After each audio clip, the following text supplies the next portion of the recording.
Hi, another economic capsule on the Puerto Rico economy under the voice of Heidie Calero.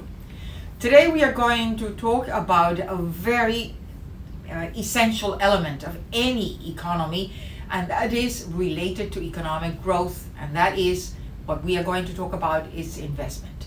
Let me show you this graph, this first graph, which depicts the real GNP of Puerto Rico since 1990. That's the blue line. At the peak in 2006, we were almost $7.4 billion in real terms, discounting inflation. As of 2007, then we started with negative economic growth, and Puerto Rico's economy, as you can tell, all this blue line, these are historical figures. None of this is forecasted except for the three lines that I'm going to talk about in this graph. Well, if we were to grow at 1% real growth on average for the next 5, 6, 10, 15 years, Puerto Rico Planning Board has indicated more or less an average growth of 1%. Well, you know how many years it will take us to go back to 2006 real GNP? 23 years. Totally unacceptable. If we grow at the pace that the Fiscal Oversight Management Board has indicated in its most recent fiscal plan for Puerto Rico as of April 2021, and which is the basis of all this public debt adjustment that is being discussed right now in federal court under Judge Federal Swain for bankruptcy of Puerto Rico and this adjustment of its public debt. Well, this fiscal plan says that Puerto Rico will not even be growing its economy, not even at the pace of 1%. Notice then that orange line that you see there, it's really practically nothing. We have not returned, not even in 2026, despite all this flow of federal funds that are coming, not only because of COVID, but definitely because of Hurricane Maria, because of the need to reconstruct and rebuild after the earthquakes of January of 2020.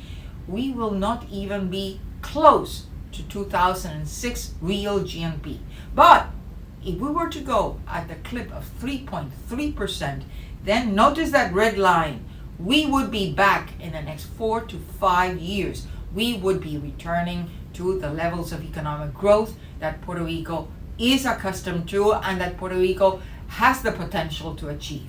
But in order to do that, let's look at really the heart of any economy, which is this next graph. It's trends in total investment. And that is from 1990, all these columns are in monetary, in current prices, not real terms. And notice that in 1990, it was $4.8 billion in investment, that is in construction, as well as investment in machinery and equipment. And that accounted for 22.1% of Puerto Rico's GNP. All this is in monetary terms.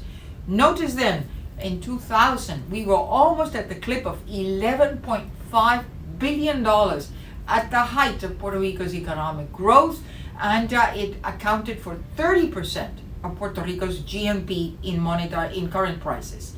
Let's move the vertical line that you see there in this purple color is the signal when Puerto Rico's economic growth started in this deep recession that we have been experiencing since 2007. Notice that investment was almost at a stalemate, and thereafter it started declining. And as you can see there, as of 2020, yes, we are back to $11.9 billion, but it accounts for only 17% of GNP. Let's look at the composition of that investment, and that is investment in housing. As you can see there in this next graph, there are three pies which depict three moments in history of Puerto Rico's economy: 1990, 2006, just before the recession started, and 2020. Let's start with 1990. As I said before, it's $4.8 billion. Of that, 48% was investment in machinery and equipment, closely related to manufacturing, but also other economic sectors such as in telecommunications, the information sector. We also have in other trade, retail trade, in hospitals, all in investments in machinery and equipment. as of 1990, only 14% was directed to new housing, and then 28% is that maroon color that you see in that pie, that's infrastructure. And why this is important? Because it's investment in bridges, it's investment in highways, in ports, in hospitals, in telecommunications. That is all that, it's like the spinal cord of the economy. It's infrastructure. It's through ports go out all our exports, be it through air or through surface, by sea.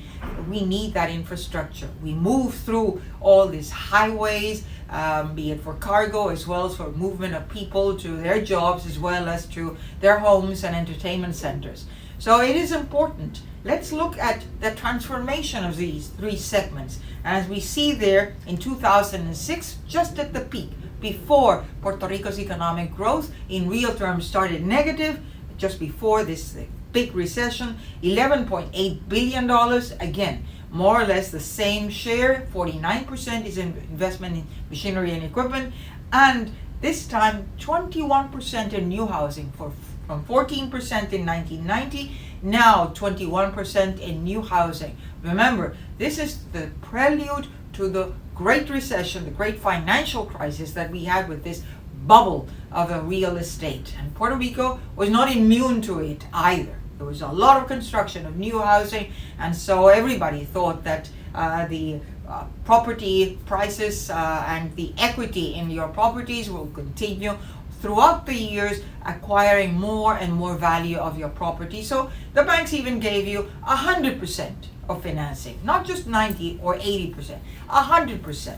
And notice that in infrastructure it was 20%, down from 28% in 1990, now it's 20%.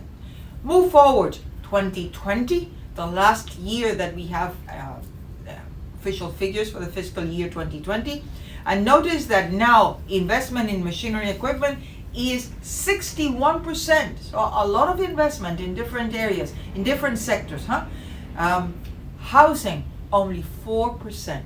And this is after all the hurricanes, after all the earthquakes. We need new housing. There is a shortage of new housing, be it from social prices for people who do not have enough resources or income, but as well as for middle income, as well as for high income, especially for those who are coming with the benefits of Law 22. 17% is dedicated now to infrastructure. 17%, that's the maroon color. So we started 28% in 1990, now it's down to 17%. And there is a huge current of federal funds that are destined for Puerto Rico's rebuilding its infrastructure, rebuilding many of its economic sectors, be it because money coming from COVID as well as from Hurricane Maria, which had been very slow in coming, but now it's expected that by 2022 they start trickling. But definitely Puerto Rico has to make good use of all that money, because according to the Fiscal Oversight Board, unless we do some of the reforms that they say and we invest in technological, in innovation, in telecommunications, in really our exports towards high value added markets, and other reforms that are absolutely necessary, and Puerto Rico has been resistant in terms of engaging in them, Puerto Rico will not really go back to being competitive. So at the heart of any economy, as I've tried to illustrate for you, and this is one of our objectives in terms of our economic capsules, is to share with you the functionings of an economy. These are the basic blocks from which an economy can grow, and this is essential. It's investment, but we have to make good use. An economy that is based largely on high value added. We need innovation, we need technological development, we need high value exports going to new markets, we need tourism, entrepreneurship, we need a new energy strategy, otherwise we are not going to be competitive.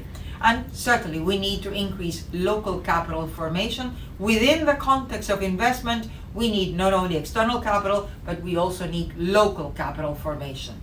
I hope that I've shared with you one of the secrets, the essential elements of what makes an economy grow. Don't forget, those who like our economic capsules, to subscribe to the Voice of Heidie Calero under YouTube so that you receive new notifications, and give us a like in those economic capsules that you receive. And don't forget, the economy is us. Thank you.